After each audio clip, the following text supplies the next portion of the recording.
Good afternoon, and thank you for joining us on today's Get Modern with HPE Nimble Storage webinar.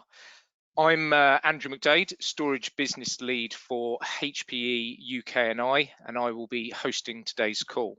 A little bit about myself. So I've actually been at the company just under 2 years, and I currently run the UK and I storage business as one of HPE's hybrid IT senior leadership team. I've spent the last 20 years or so in a variety of business development and business management roles within the industry.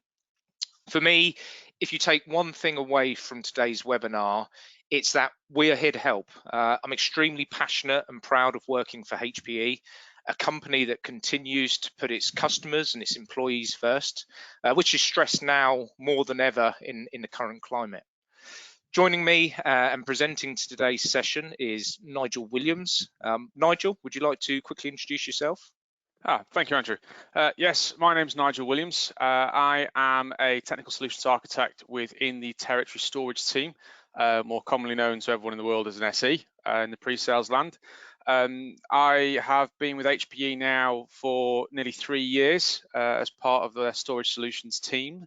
Before that, I've been in the reseller space and in the customer space, mainly covering backup, DR, and storage, so anything with a disk in it, really. Very, very proud of how we're operating here currently, given the situation, and hopefully we can put together a slightly more left field variant of a standard deck here to answer any questions you guys may have.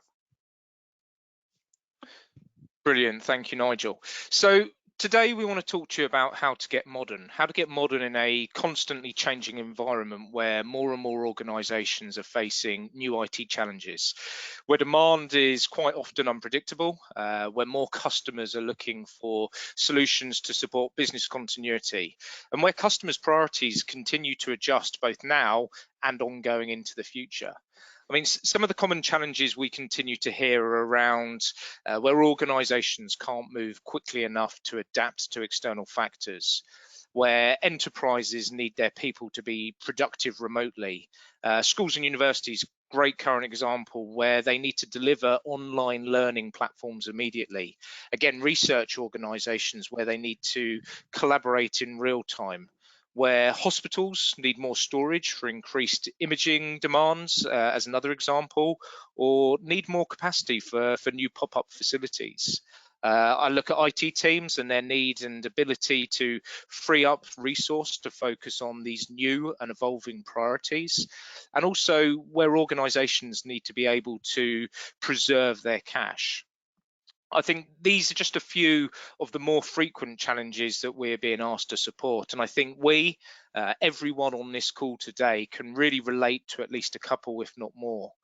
When I think about these challenges and I try and put it into context, I always come back to two key fundamental requirements of you as our customers.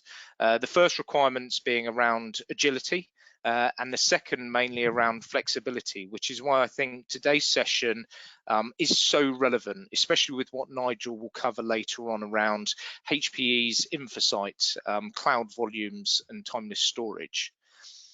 Over the next 30 minutes or so, we want to really explore how HPE can help you address the increasing demand in application workloads, the increasing demand in data creation and analysis, whilst ultimately avoiding any impact to your performance, your capacity, and your business. Get modern for me is not only about being quick to deploy, easy to integrate, effortless to manage, but it's also about maintaining the most economical approach to meet these new storage requirements.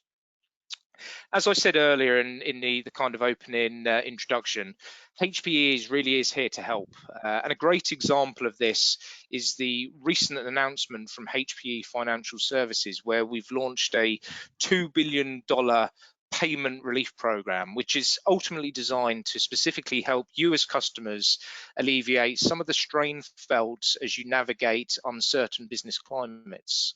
This program on its own allows our customers to defer over 90% of the total contract value for both products and services until 2021. And it's really aimed at squarely helping customers and partners get through some of the current financial challenges, but also some of the changes that you have to your priorities. So before I finally hand over to Nigel, can I just encourage, we want this session to be interactive. So I really encourage you to submit questions through the Q&A window. Please submit them throughout the session, and we're happy to answer them as we go. But alternatively, we've also built in a little bit of time at the end of the call. So if we don't get to answer them, we will certainly come back and give you our feedback at the end of the call. So with that, it gives me great pleasure to hand over to you, Nigel. Thank you, Andrew. Thank you. Now, what I wanted to do with this deck was to not give you a standard, what we call a first call, which is a deep delve onto a product basis. We're in line with this and the title, which is to get modern. It's more of a case of what makes Nimble as a product set go beyond the tin, go beyond the array. And as such, I literally have 2 or 3 slides on the hardware itself. What I want to communicate is, as Andrew mentioned, the flexibility and the adaptability of a platform. You want to have a platform that you know, whatever you decide to adapt to and move to in these changing times and the requirements that you have, you're going to have a platform that is going to fundamentally support it and grow with you rather than requiring a separate project. So what is Nimble? It's one of our well-established metrics now. We've had it in place in the product set for a long time, and it has an amazing amount of success out of there. It comes in 2 flavors. The primary one is the all-flash array. This is designed to be a slightly more performant model of the 2. We see it now in a lot of all-flash environments where there is a desire to remove some of the fears behind the RAID resilience on the hybrid models, and they want to have a lesser bottleneck when it comes to disk I/O. This will give us, even though the feature set is a lot in the controllers, and I shall blend into that, it gives us an ability to have a real performant level, especially at the NVMe level, and also at storage class memory, when we can go in and get some screaming features. So in essence, it was an improvement on the model set we've got. We do have an ability here to bundle a lot of feature set in at 0 cost. It can scale up extremely well, as can the hybrid, to create a large amount of addressable storage, and it has large levels of data reduction. So all in all, a capable unit. That was an evolution from what we have in an adaptive flash array. Now, even though this is what is very often referred to in the industry as a hybrid box, it is not the compromise that a lot of other vendors have when they have a hybrid environment. With a lot of the other legacy infrastructure where SSDs are added after the fact, you end up still having this bottleneck on the performance of a spindle or the performance of an individual disk being the dictator. So it was a case of, I can't afford all flash, therefore I go hybrid and I make a lot of compromises performance-wise. That's not the same with the adaptive flash array. Nimble has no care for the performance stats of the media underneath. It's extremely effective at that. Now, I'm not going to deep dive into the hows and whys, but I will let you know of some resources later on where we can do so. But this facilitates both a hybrid flash primary storage environment, large VMware estates works very, very well, both in as file storage mixed, even in certain VDI environments, although I must admit with VDI we tend to push towards the all flash, but also it can run as a secondary flash workload. Now to us that means if you're sending backups to it and you want to spin these up very, very quickly, the new generation of backup platforms are using SSD built in order to take advantage of some backup products' abilities to spin up very, very quickly and get that rapid DR. And Nimble can do that. Now, that's using the same flavor of the code. It's using the same variant of hardware, fulfilling 3 different roles. So you're not pigeonholed into what you do. But the most important thing really is Nimble OS. So the code that sits on top of the platforms that you see is hardware agnostic to a point. We are more concerned with the feature set that we put into the controllers. Everything you see here on the slide, whether it be mentioning VMware integration, container integration, Docker integration is all baked into the controllers. So with Oracle, we have native RMAN support. SQL Server, we can do native PowerShell scripting directly in via REST. With Docker and VMware, we've had that support since day one. In fact, the VM Vision Stack is one of the main drivers and one of the main features that our customers love. But in reality, we want to have a modern platform where that grows in line with what you have, and you don't have to worry about having to change things just because a particular element's not supported. We have the efficiency in there that you come to expect of modern platforms, of data reduction now occurring at primary storage. Deduplication and compression and thin provisioning is now an expectation at the primary layer. But unlike other environments where it's bolted in after the fact, this was baked in from day one. With the provisioning, you want to be able to hook in via vSphere to do a plugin, provision the storage at the click of a button. I can provision new volumes within 20-30 seconds, and I've proved that multiple times in demos. We can spin out clones, we can spin out snapshots, and we can control quality of service in real time. Now, again, that means we don't have to start migrating to new volumes or performing background tasks to work around this. It's live. The protection piece, every array nowadays has snapshots. It's even a given now to have the ability to redirect and write snapshot, perform lots, but the arrays can happily take thousands of snapshots per volume without any granular impact. We're able to do replication in multiple ways, multiple directions, one to many, many to one, cross call, do peer persistence, and be encryption aware at the same time, or at the software layer without requiring self-encrypting drives.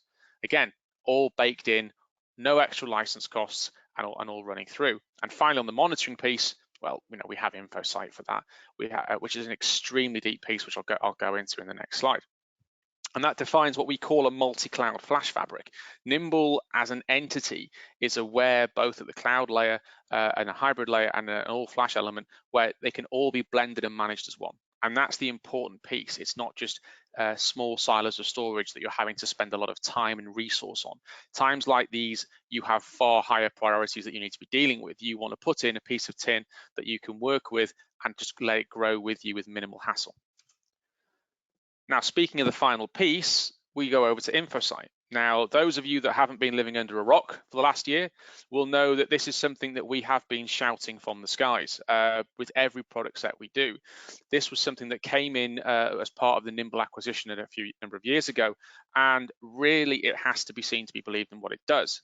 The greatest myth I blow straight out of the water, and I can talk about this for an hour, but I promise I won't do that to you, is that it is not just a monitoring platform.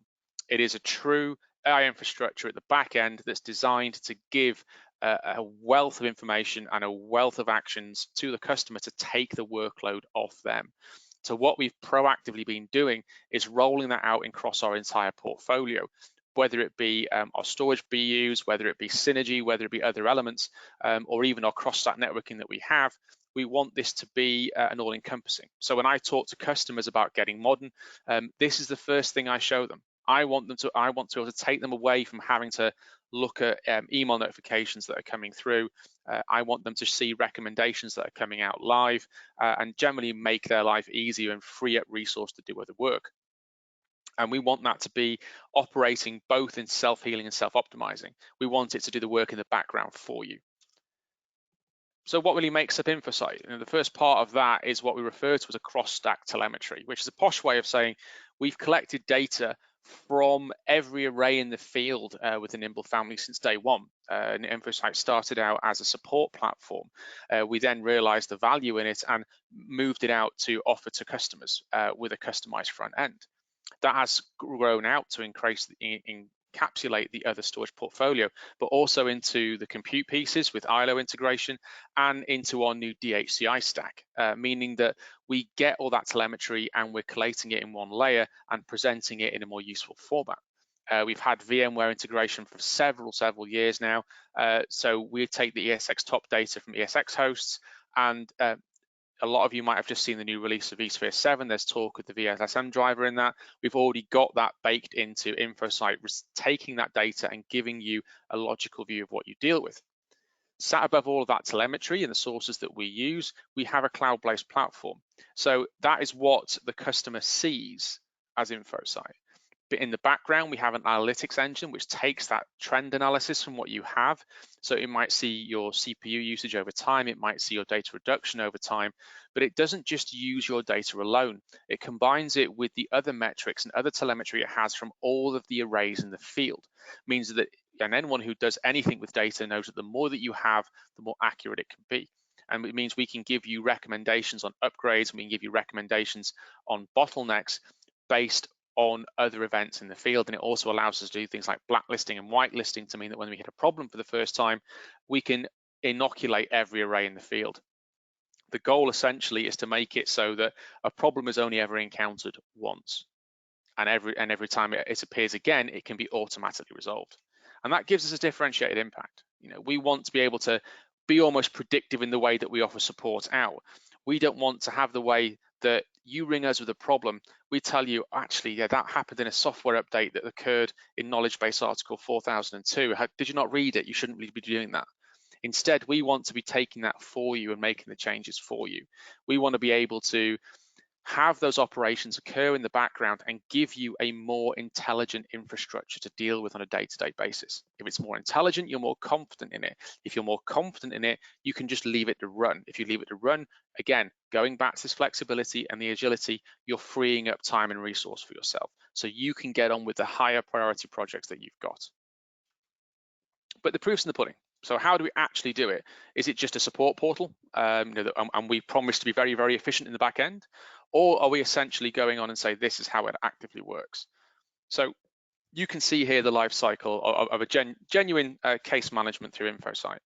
Step one, bottom left, is data analysis. That is what comes to the telemetry from the install base. A problem occurs and a case is created for that.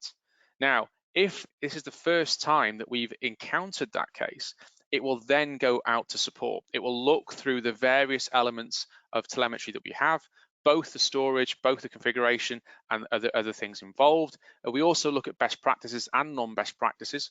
We found down to the results of our previous case history that over half of the problems out there have nothing to do with storage.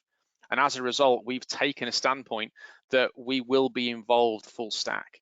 We don't just turn back to you and say, that's nothing to do with the array, sorry, we can't help. Because in the real world, that does not give you confidence and it doesn't help you solve the problem. If we can help you solve that problem, then you're going to have a much higher level of confidence in the product as a whole. So once that root cause analysis has been done, the resolution is fed back into InfoSight, which it then mates with the case itself and creates a unique fingerprint. And the resolution, if necessary, is pushed back out to the install base. So if that same problem hits again, it's never going to go beyond case creation because it'll just hit InfoSight, it'll already find the match resolution, and the match resolution will be actioned. And it's because of this that we've been able to automate nearly 80% of our ticket generation. This means that we're able to run much smaller numbers with regards to a support team, which means what we can do is make that support team better. It means we've made the entire support team level 3. You don't ring through and get through to an automated script. You're not asked to reboot the array. You're not asked to submit log files. You make a support case through to Nimble, you get straight through to a level 3 engineer who has live access to all the telemetry on the array, and they can start dealing with the problem over the phone there and then. Again, all about inspiring confidence. So when I'm talking about this, why is it such a big deal with Nimble? Well, the reason is that Nimble has the highest level of integration with the entire InfoSight family. It was brought in as part of the Nimble acquisition. InfoSight was created by the original Nimble engineering team. And even though we have worked diligently to create interfaces into InfoSight throughout the 5 stages of how InfoSight operates, observing data, learning from that data, predicting analytics that can run through, setting recommendations and acting on those, it's Nimble that is all the way through. So the server piece is still collecting data, and that is still a jaw-dropping feature that we present out. Primera is very, very close. There's been a lot of work on the integration, but Nimble will give you the most complete experience currently. And that's why whenever I say you look at Nimble as a platform, or you're looking Nimble as a way to modernize the infrastructure, InfoSight is a key part of it, and it's a key advantage. So I suggest that if anything, if you're not being shown that, ask to see it, because that is the true differentiator. Now, moving on from that, there are other benefits that we have that tie into the Nimble architecture quite nicely, mainly because even though they are supported across the portfolio, again, they originated in the Nimble world, which means that they either have an advantage of some of the native features sitting there, or they're able to integrate at a much more simple level. Take Cloud Volumes, for example. This was born out of an acknowledgement of a world now being hybrid. All of the enterprises out there can operate across 5 clouds that you have. We are pretty much running it as an elastic element. People are looking as a cloud first strategy. Some people are doing it out of strategic direction. Some people are doing it because they feel they have to, and it's the only way to go. Our acknowledgement is that we've seen people go in and we've seen people come out. For example, going cloud first purely for cost reasons always ends in pain. When we can bring plenty of stories of that. So hybrid is the best way to go. If you're doing some re-architecture work, that's even better. You can add it. But what you need something where, again, has that flexibility to go in and out as necessary. We're pretty much operating in this elastic world depending on needs as they change. So what we've done is we've looked at how our products sit in that world and how they can fit. So we've got 3 elements now. We have a Cloud Volumes block, which is essentially provisioning of block capacity in storage to your compute clouds that you're already operating. We have Cloud Volumes Backup, which is a backup target as a service to keep it nice, but we'll go into that as well. And we also have moved our established product of CloudBank into this family because it was a better fit. Because what we were finding is that when people were talking to us about their storage needs in the cloud, this was an option that came up. So it's easy to have this conversation and look at all 3 options at the same time to try and blow away any misconceptions or clarify any differences between them. We are managing an enormous amount of data and that telemetry at the same time. So it's something that we are very experienced in. So what are they? Let's look at Cloud Volumes Block first. A very, very easy way to look at this is an enterprise grade variant of the block storage that you would get from your compute platform of choice. So let's just say, we've got AWS, we've got Azure, we've got GCP. Those are the 3 that we support natively. Now, if you are a customer of AWS, you'd buy EBS storage. If you're buying Azure, you go to Blob. GCP have their own variant as well. But it's not often known about the level of uptime that these have. They're not designed to be enterprise storage. Snapshots are copy on write and cost money. Pulling data out of them costs a lot of money. You'll just have to look at the most recent story out with NASA, who have been burned extremely badly. But what you want to do is retain control of that storage. You might be taking your first steps to seeing what cloud platform is right for you, but you might be concerned with migration between those platforms if it ends up not being the correct case, because migration between them is costly.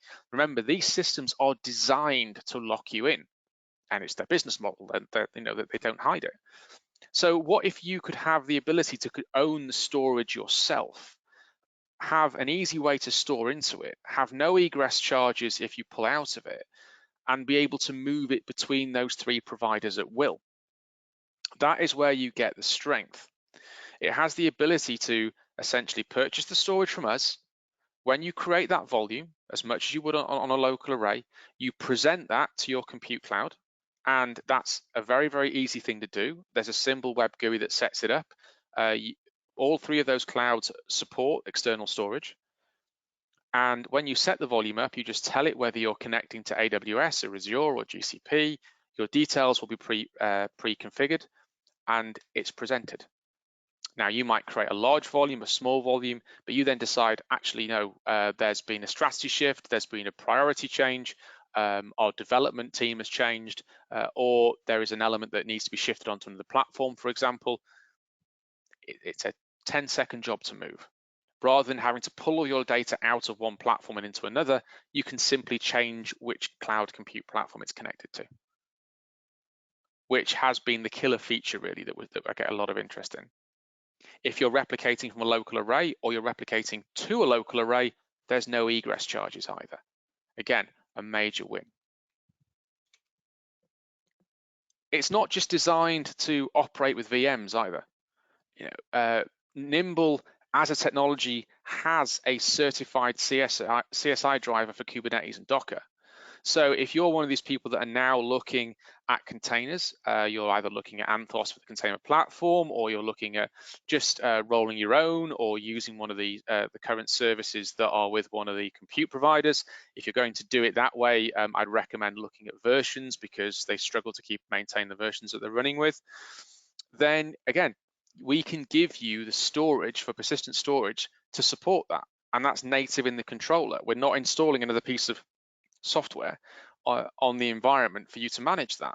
So you can quite happily have all of your containers on more performant, more resilient storage, and then transmit or migrate between clouds if you wish to.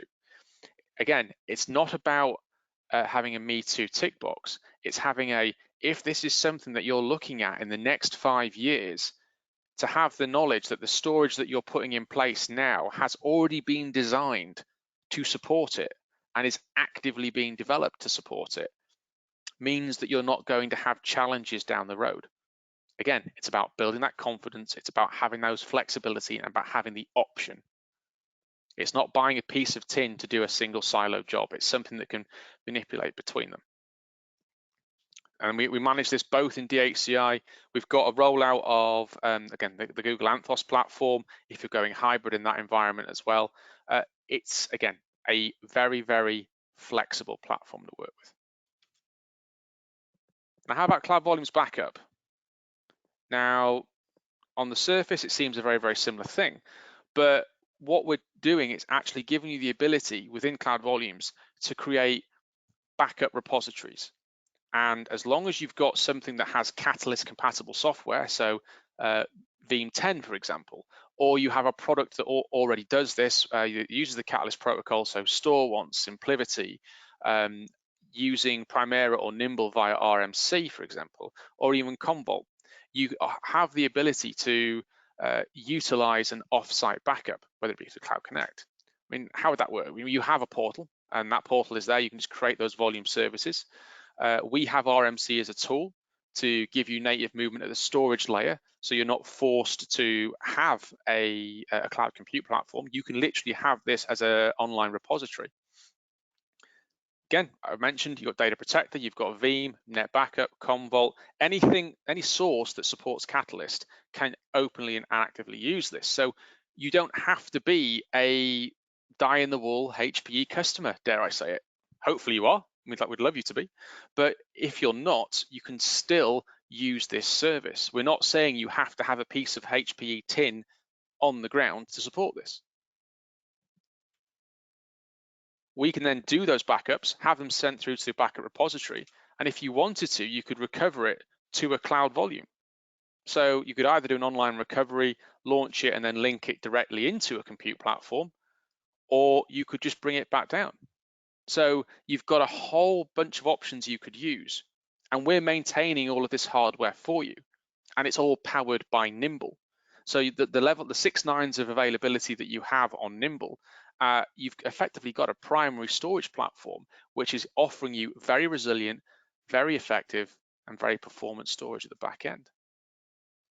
So you've got a couple of recovery options. I can quite happily recover data back onto the premise. I can recover into the cloud. I've got a number of ways in, and I've got a number of ways out. Again, options. Now, from my background in backup and DR, options were the golden ticket. There was nothing worse than being locked into a tape vendor that meant you had to keep an old single license running off somewhere to restore the backups from that particular application that was old. You want it so that no matter what a vendor tells you about their preferred way of doing a backup or recovery, if you want to do it another way, you can do, and this is what's giving you options. What about CloudBank? Now, CloudBank is something that we've had for quite a while. We don't shout about it enough, really, to be honest, but if you want to utilize the Store Once and get very high levels of data reduction of Store Once, then you can quite happily use this to archive off into the cloud. So, you can have one of our existing arrays, whether it be Nimble, whether it be 3PAR, having either using RMC or using their own backup ISV to go straight to a store once as a repository. That store once then has the ability to take a piece of storage. This time it is existing storage within a cloud provider. So say you might already have an investment in there that you want to maintain, and you can archive that off. And then you can effectively tier it down to colder levels within AWS. Say you wanted to enable Glacier or something along those lines. It's an offline archive for the store once. Again, it's just being able to use a cloud strategy in different ways, not having to change everything you do on day one to comply with a, in brackets, cloud tick box. We're giving you 3 ways to utilize that toolbox for your own needs rather than force a change. So how do they compare? We get a lot of people say, effectively, you're doing 3 products that sound very, very similar. So, how do I look at them? Look at Cloud Volumes Block as the performance tier. It is enterprise grade. It is a multi-cloud compatible. It is there as a block store, and it is absolutely a better product than the block storage from the cloud providers. It gives you a more resilient, more performant platform. And if you're using Nimble locally, then you can natively replicate to it and back. It's just an extension and an expansion of what you already have. It even gives you InfoSight telemetry and metrics on the volumes. Cloud Volumes Backup, slightly cheaper, designed there to be effectively as a mobile backup target, slightly less performance, should we say, in how it operates, but it gives you the ability there to have higher levels of dedupe. So think of it as more of the CPU resources allocated to data reduction than it is to performance. And finally, we have CloudBank. We're looking at hot, warm, and cold of how we do our data protection. That's pretty much where it sits. So CloudBank is there, is desired to be a more of a cold tier to your DR appliances in the store once that you already have. And hopefully that clarifies the matters.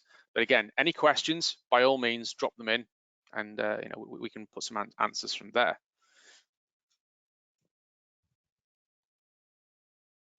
Finally, we have timeless storage. Now, this is something that we don't really talk about often enough in my eyes. It is something that if you're looking to make a long-term investment or you're looking to make a strategic play with some modern storage, you want to have more options on the table. Very often it is a 3-year cycle, or if like myself, you work a lot in the public sector, it's a 5-year cycle. 5 years comes up, you do your support that you can, like a good purchaser, times for renewal, it's then part of a 6-month buying cycle.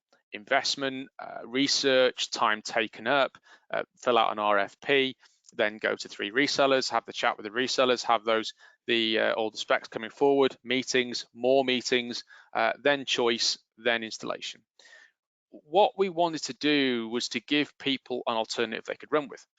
So this enables you to effectively run a subscription program with us that we've called Timeless Storage that guarantees you seamless upgrades across the life of the project, so that as your needs grow, you're not going to have any challenges.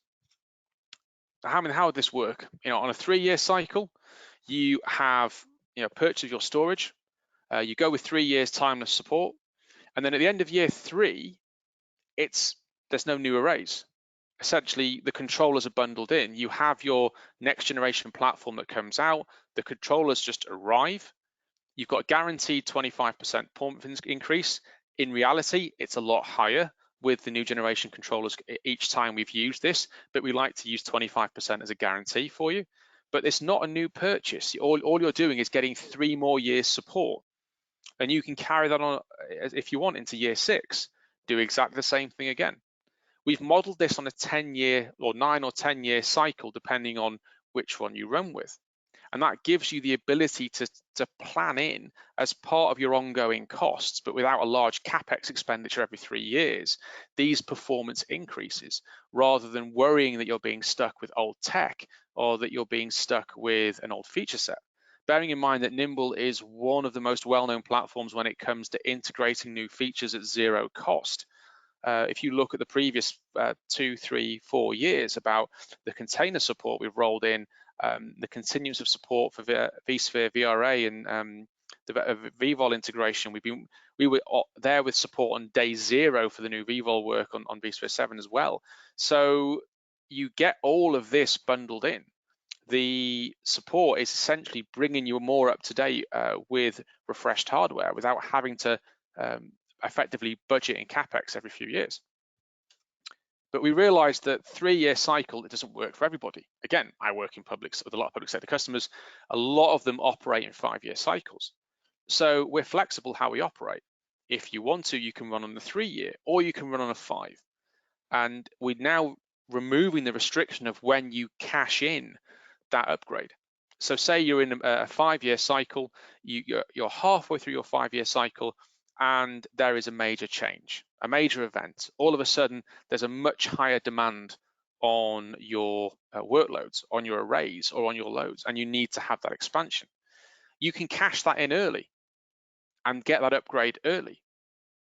Unfortunately, you don't get 2 for free. You still have to go for the end of the 5 years, but you're not trapped into when you take the upgrade. And that means you've got an amazing amount of flexibility in how you operate. It's almost like a subscription model, but you're knowing that you're investing in a continuously evolving platform. So it's good to know that even if you operate in 3-year cycles, 5-year cycles, we've still got a methodology of this that can work. If you have a different cycle, what I would say is come and speak to us, especially with the plans that you need, and also, as Andrew mentioned earlier, the support from HPE Financial Services. We can definitely put something together to help with you. And what else does it give you? A lot of people think that it is just an enhanced support feature. We can actually do this as monthly from the get-go. What I would say is reach out to your account manager. Based on the options you have, we can put this into a plan for you. Depending on the procurement model that is preferable to you at the time. You want to pay everything up front, you want a flat monthly payment, you want a hybrid plan, again, that's something that can be put together. The account managers are very adept at putting these options together, and we can put them in front of you and talk to you about it.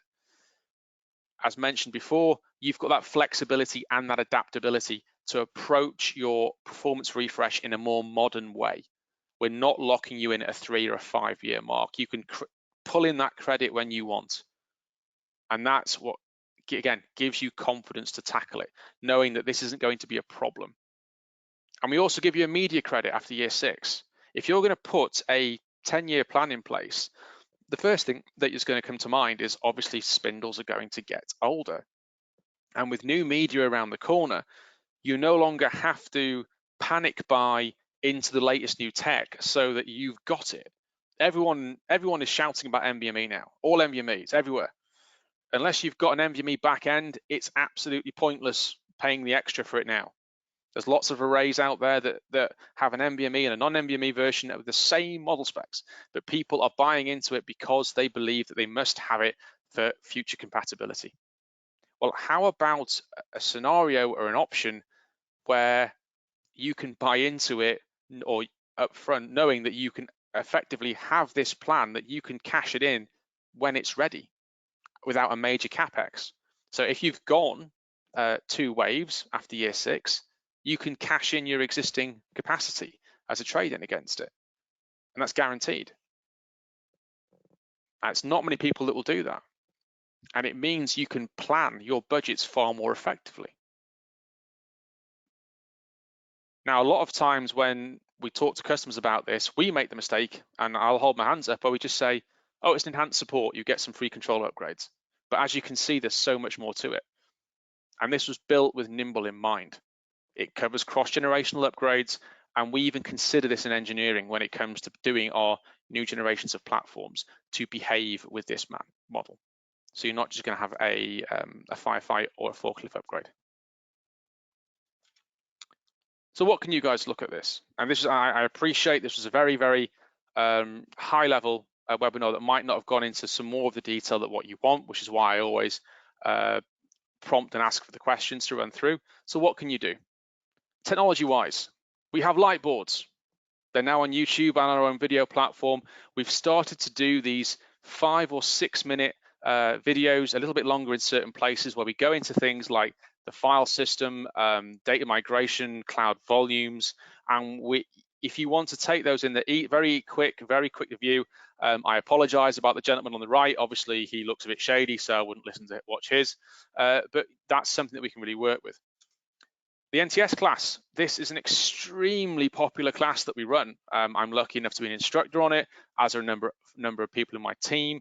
This is a full day in with a solutions architect going through Nimble as a platform, as a portfolio, to the nth degree at the hardware level, how it works, how it operates, and it's a really good chance to get hold of the individuals and just chew their ear and say, right, these are my needs, this is what I want it to do in a very low pressure environment, round a coffee, and get what you want. We constantly use this as both as administration training, but also as a way of looking at a product. We have existing customers in there, prospective customers in there, and it's a really good live forum. It gets a lot of debate going. Reach out to us. We can definitely give you details of that. And we are delivering these virtually now. There used to be an on-site class for a full day. We have adapted it into a virtual half-day session that we can take on board. We'd love to have you join them on those. And again, put these elements and bits and pieces. And finally, ask your account manager. That's what we're here for, what we're all to do. Andrew or myself or your HPE account manager, any questions, bug them. That's what they're there to do. They can reach out to us, they can reach out to any of the resources, and by all means, get you the answers that you want, because the last thing you want is to not have a critical piece of information actioned, and therefore, it just doesn't do what you need to do, and we look poor as a result. So feel free to shout. And with that, any questions? Thank you very much. I appreciate it was a very, very quick one. Have we got anything in the questions, Andrew? So Nigel, that was fantastic. So I've answered 3 of the questions. You've got one last one around Microsoft Hyper-V support. That was the last of the incoming questions. Okay, let's have a look at this now. I'm assuming by Hyper-V support, you're meaning for the Nimble platform. So we do currently support Hyper-V as a platform. I can install it in Hyper-V. What we don't currently have in GA is the integration at the VMware level, so the same with the visibility of VMs. I'm a bit restricted in what I can say, George. What I can say is that it is currently in development and it is just around the corner.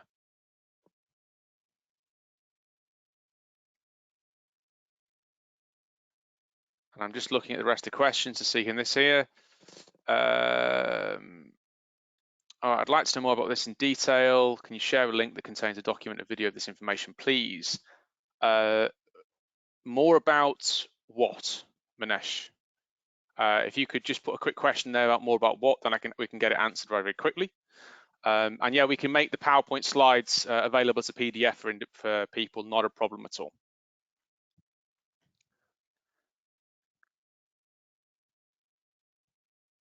Do we have Postgres SQL support? I can get back to you on that one. It's not the one that we see on a regular basis. If you can do any REST API calls with that, or we don't have one natively for the application aware snapshots, but what we can do is if you can script the backup operations of Postgres, then we can fire it out from there. I can also reach out and see if there are any customers in the field running it, and we can get those as references for you.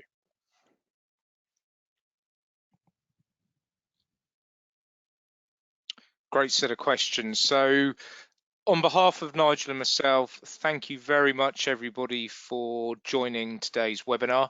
Hopefully you've learned something, heard something interesting, and more importantly, we really do hope to hear from you soon. Have a fantastic rest of your day. As we said, we will make these slides available. It does have both Nigel's and my contact details. Very much we would love to hear from you. So thank you again and have a great day. Cheers all.